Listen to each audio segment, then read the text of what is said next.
ಮೂರ್ನಾಲ್ಕು ದಿನದಿಂದ CT Ravi versus Lakshmi Hebbalkar dirty politics ನದ್ದೆ ಸುದ್ದಿ ರಾಜ್ಯ ರಾಜಕಾರಣದಲ್ಲಿ ಪ್ರತಿಧ್ವನಿಸ್ತಾ ಇದೆ. ಅದರಲ್ಲೂ ಸಿಟಿ ರವಿ ಅವರ ಅರೆಸ್ಟ್ ಅದಾದ ನಂತರದಲ್ಲಾದ ಘಟನೆ ಬಗ್ಗೆ ಕೇಂದ್ರ ಸಚಿವ ಪ್ರಹ್ಲಾದ್ ಜೋಶಿ ಅವರು ಕೊಟ್ಟಿರುವ ಅದೊಂದು ಹೇಳಿಕೆ ಇದೀಗ ಸಿಟಿ ರವಿ ಅವರನ್ನು ಅರೆಸ್ಟ್ ಮಾಡಿದ ವಿಚಾರಕ್ಕೆ ಸಂಬಂಧಪಟ್ಟಂತೆ ಅನೇಕ ಅನುಮಾನಗಳನ್ನು ಹುಟ್ಟುಹಾಕಿದೆ. ಕೇಂದ್ರ ಸಚಿವ ಪ್ರಹ್ಲಾದ್ ಜೋಶಿ ಅವರ ಒಂದು ಸ್ಫೋಟಕ ಹೇಳಿಕೆ ರಾಜ್ಯ ರಾಜಕೀಯದಲ್ಲಿ ದೊಡ್ಡ ಸಂಚಲನಕ್ಕೆ ಕಾರಣವಾಗಿದೆ. ಹಾಗಾದ್ರೆ ಪೊಲೀಸರು ನಿಜಕ್ಕೂ ಕೂಡ ಆ ನಿರ್ಧಾರಕ್ಕೆ ಬಂದಿದ್ರಾ? ಸಚಿವರು ಪೊಲೀಸರಿಗೆ ನಿರ್ದೇಶನ ಕೊಟ್ಟಿದ್ರಾ? ಅದಕ್ಕೆ ಕೈ ನಾಯಕರು ಕೊಟ್ಟ ಕೌಂಟರ್ ಹೇಗಿದೆ? ಇದೆಲ್ಲದರ ಒಂದು ವರದಿ ನಿಮ್ಮ ಮುಂದೆ.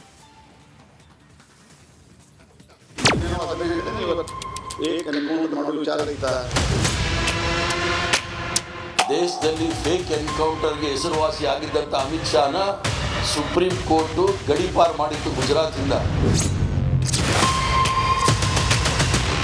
ಪ್ರಹ್ಲಾದ್ ಜೋಶಿಯ ಈ ಹೇಳಿಕೆ ರಾಜ್ಯ ರಾಜಕೀಯದಲ್ಲಿ ದೊಡ್ಡ ಸಂಚಲನವನ್ನೇ ಸೃಷ್ಟಿ ಮಾಡಿದೆ. ಸಚಿವೆ ಹೆಬ್ಬಾಳ್ಕರ್ ವಿರುದ್ಧ ಅಶ್ಲೀಲ ಪದ ಬಳಕೆ ಕೇಸ್ನಲ್ಲಿ ಸಿಟಿ ರವಿ ಬಂಧಿಸಿದ್ದ ಪೊಲೀಸರ ವಿರುದ್ಧ ಪ್ರಹ್ಲಾದ್ ಜೋಶಿ ಸ್ಫೋಟಕ ಆರೋಪ ಮಾಡಿದ್ದಾರೆ.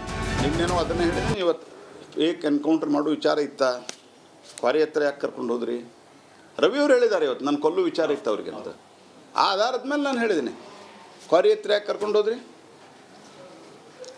ಗದ್ದಿಗೆ ಯಾಕೆ ಕರ್ಕೊಂಡು ಹೋದ್ರಿ? ನಿಮ್ಗೆ ಇಡೀ ರಾತ್ರಿ ಸುತ್ತಾಡಿಸ್ತಾರೆ, ನಿಮ್ಗೆ ಗೊತ್ತಿಲ್ಲ ಅಂತಂದರೆ ನೀವು ಯಾಕೆ ಗೃಹ ಮಂತ್ರಿ ಆಗಿದ್ದೀರಿ?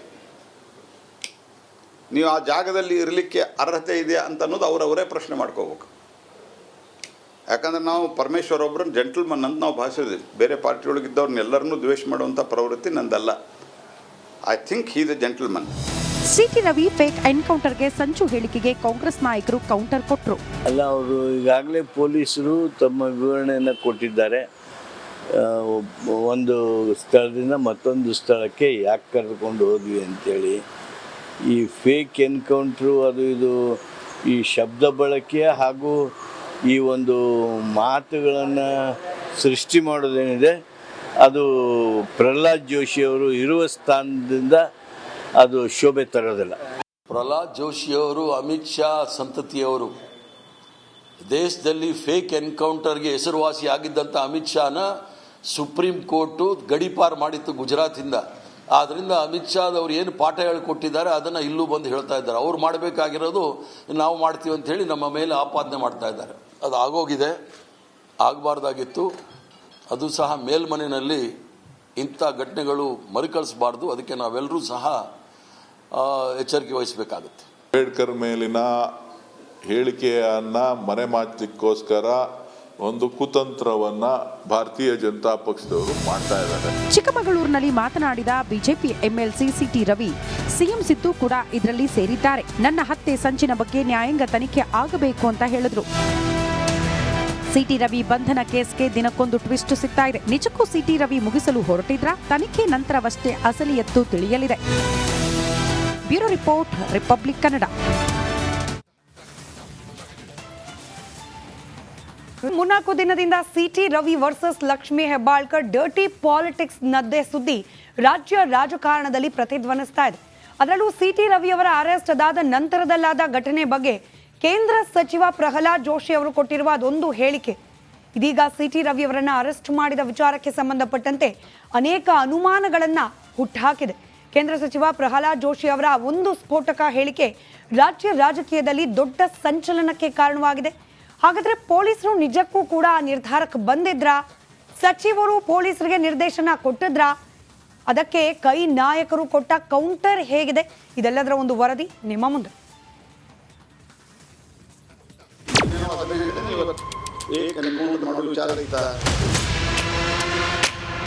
ದೇಶದಲ್ಲಿ ಫೇಕ್ ಎನ್ಕೌಂಟರ್ಗೆ ಹೆಸರುವಾಸಿ ಆಗಿದ್ದಂಥ ಅಮಿತ್ ಶಾನ ಸುಪ್ರೀಂ ಕೋರ್ಟ್ ಗಡೀಪಾರು ಮಾಡಿತ್ತು ಗುಜರಾತಿಂದ. ಪ್ರಹ್ಲಾದ್ ಜೋಶಿಯ ಈ ಹೇಳಿಕೆ ರಾಜ್ಯ ರಾಜಕೀಯದಲ್ಲಿ ದೊಡ್ಡ ಸಂಚಲನವನ್ನೇ ಸೃಷ್ಟಿ ಮಾಡಿದೆ. ಸಚಿವೆ ಹೆಬ್ಬಾಳ್ಕರ್ ವಿರುದ್ಧ ಅಶ್ಲೀಲ ಪದ ಬಳಕೆ ಕೇಸ್ನಲ್ಲಿ ಸಿಟಿ ರವಿ ಬಂಧಿಸಿದ್ದ ಪೊಲೀಸರ ವಿರುದ್ಧ ಪ್ರಹ್ಲಾದ್ ಜೋಶಿ ಸ್ಫೋಟಕ ಆರೋಪ ಮಾಡಿದ್ದಾರೆ. ನಿನ್ನೇನೋ ಅದನ್ನ ಹೇಳಿದ್ರೆ ಇವತ್ತು ಫೇಕ್ ಎನ್ಕೌಂಟರ್ ಮಾಡೋ ವಿಚಾರ ಇತ್ತ, ಕ್ವಾರಿ ಹತ್ರ ಯಾಕೆ ಕರ್ಕೊಂಡು ಹೋದ್ರಿ? ರವಿಯವರು ಹೇಳಿದ್ದಾರೆ ಇವತ್ತು ನನ್ನ ಕೊಲ್ಲು ವಿಚಾರ ಇತ್ತು ಅವ್ರಿಗೆ ಅಂತ.